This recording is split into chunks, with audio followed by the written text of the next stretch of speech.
Hi guys! It's Mitch and welcome back to my channel!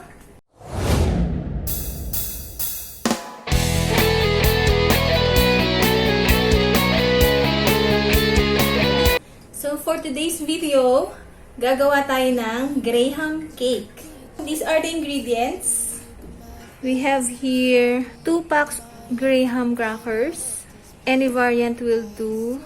2 packs of all-purpose cream, 250 ml each. Condensed milk, 300 ml or 1 can. Mango, cut into strip. Cheese. And this is optional, guys. Crushed graham. I only crushed this. As you can see, open na tong isa. Meron namang available sa grocery na crush na, but since walang available ngayon, nag-crush na lang ako. Because this container that we will use, ganito yung edges niya. Hindi siya yung total square. So, pag nilagay natin yung cracker, until hanggang dito lang siya. So, we need to fill it up para hindi mag-flow maigi yung mga cream and milk. So, let's start. Dito natin siya ilalagay, guys. Okay, first thing to do, combine ulit natin yung all-purpose cream and yung condensed milk. So, meron tayong bowl. Sana magkasya siya. Okay. All-purpose cream.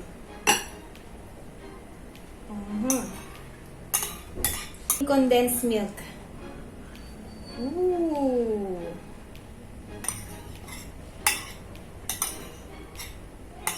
So, let's mix. Ayan. Haluin lang natin siyang maigi. Walk into the kitchen, you saw the look on my face, you saw the look on my heart. So, I think okay na siya. Nahalo na natin siyang maigi. Okay, let's set this aside. Kunin natin yung ating container. Importante, meron siyang takip. Para pag in-store natin siya sa freezer, syempre dapat may takip, diba? Kuha tayo ng crackers. Okay, I think dalawa muna. Dalawa.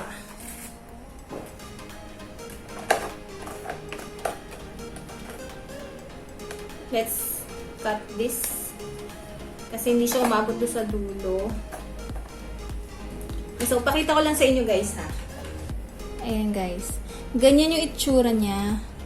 Kaya sabi ko kailangan natin ng crush. Ito, ng crushed graham. Para to fill in yung mga gilid. There. So, naghugas man ako ng kamay, guys, ha, bago ako gumawa nito. Kamay na natin, ha. Lalagyan natin yung gilid. Kahit hindi naman eksaktong durog na durog, kahit may konting buo-buo. When I walk into the kitchen, you saw. So, ayun. Yung next step natin is nilagyan na natin yung mixture, guys. Nawala yung video. Nilagyan na natin siya after nung crackers. And then, next step is lalagyan na natin yung ating toppings. Every layer, nilalagyan ko siya ng mangga.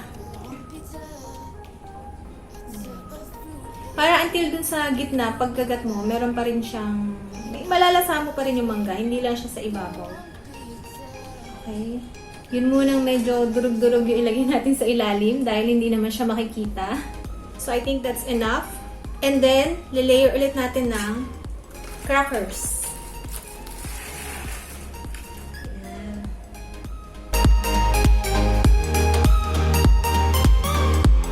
So, ayan guys. Nakita nyo hindi siya pantay. Okay, so lalagyan natin siya ng durog na crackers. So, let's fill it in.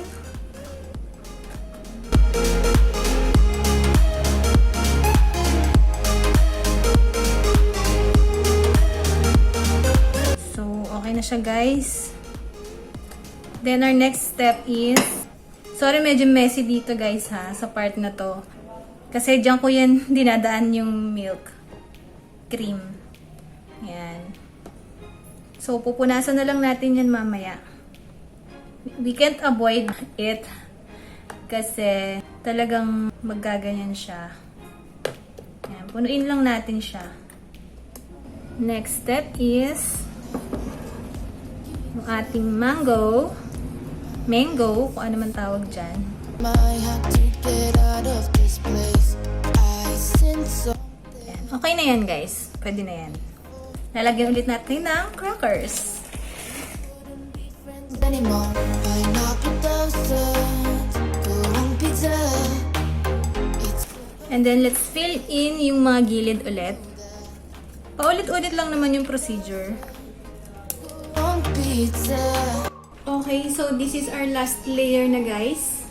Naubusan na tayo ng crackers. Let's open this. Actually, isa lang pala pwede na. Pero, medyo bitin eh. Kasi may kasha. Kasi meron pa ako natirang cream. So, dagdagan pa natin na isang layer. And then, putulin na lang natin to, guys. Kasi, naubusan na rin ako ng crush crackers. So, ayan.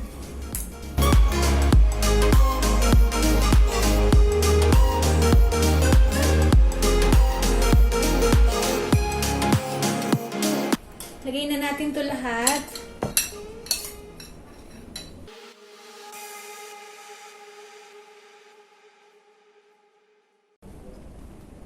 Eh, yung sinasabi ko, guys, maapaw siya. Well, anyway, okay na yan. Then, mango on top. Ay, kamote. 1. I've never seen before when you put on the pineapple. Ayan na ang ating finished product.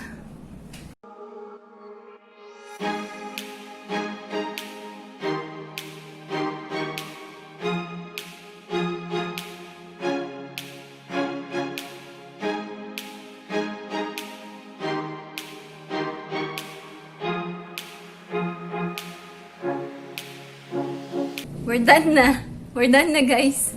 Ito na siya. Ilalagay na natin siya sa freezer for overnight. Tsaka natin siya matitikman. Bukas ko pa kayo update, guys. Pero, I'll make sure naman na masarap to. And tamang-tama yung timpla. Kasi, tested ko na talaga siya. Ever since, ganun na yung sukat na ginagawa ko. And then, doon sa toppings naman, pwedeng ibang prutas. It's up to you. Wag lang yung mga like apple, pears, banana, yung mga nag-oxidize kasi nagba-brown siya kapag yung na-cut mo na siya, na-open mo na siya, and then na-expose na siya sa air. Yun, nag-oxidize siya. Pwede nyo gamitin dito siguro peach, ito mango, o kaya yung fruit cocktail, yung ginagamit sa fruit salad. Yun, pwede rin yun. Strawberry, hindi ko alam kung pwede yun. Medyo maasim din yun. Pwede rin siguro. Pero, yun kasi mas madali sa akin mabili or mahanap ang mangga. Anyway, yun. Update ko kayo tomorrow. Mag-insert ako ng clip dito. So, ayan. Titikman na natin ang ating graham. As usual, nabawasan na naman ulit siya. Pakita ko lang yung yan, yung layer. See? Ayun siya. Wow! Tikman na natin siya, guys. Although, sinabi ko naman na sa inyo na masarap na talaga siya. Gusto ko lang kayong inggitin. Para siyang ice cream. Medyo mabilis siyang malusaw. Pero pag galing naman sa ref, tapos kakainin mo kaagad, matigas pa rin naman siya. Wag lang... Tigas, diba? Ayun o. Nakita nyo yung layer. Nakita yung mangga, ayan. Ito yung graham, naka-layer. And then yung white, yun yung ating cream and milk.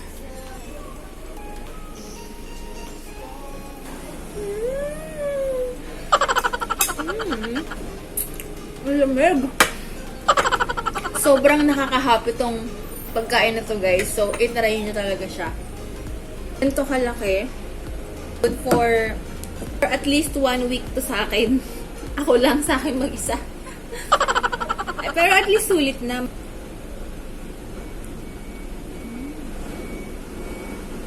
So that's it, guys. I hope you enjoyed this. And if you do, please don't forget to like and subscribe. Thank you so much for watching and see you again on my next one. Bye!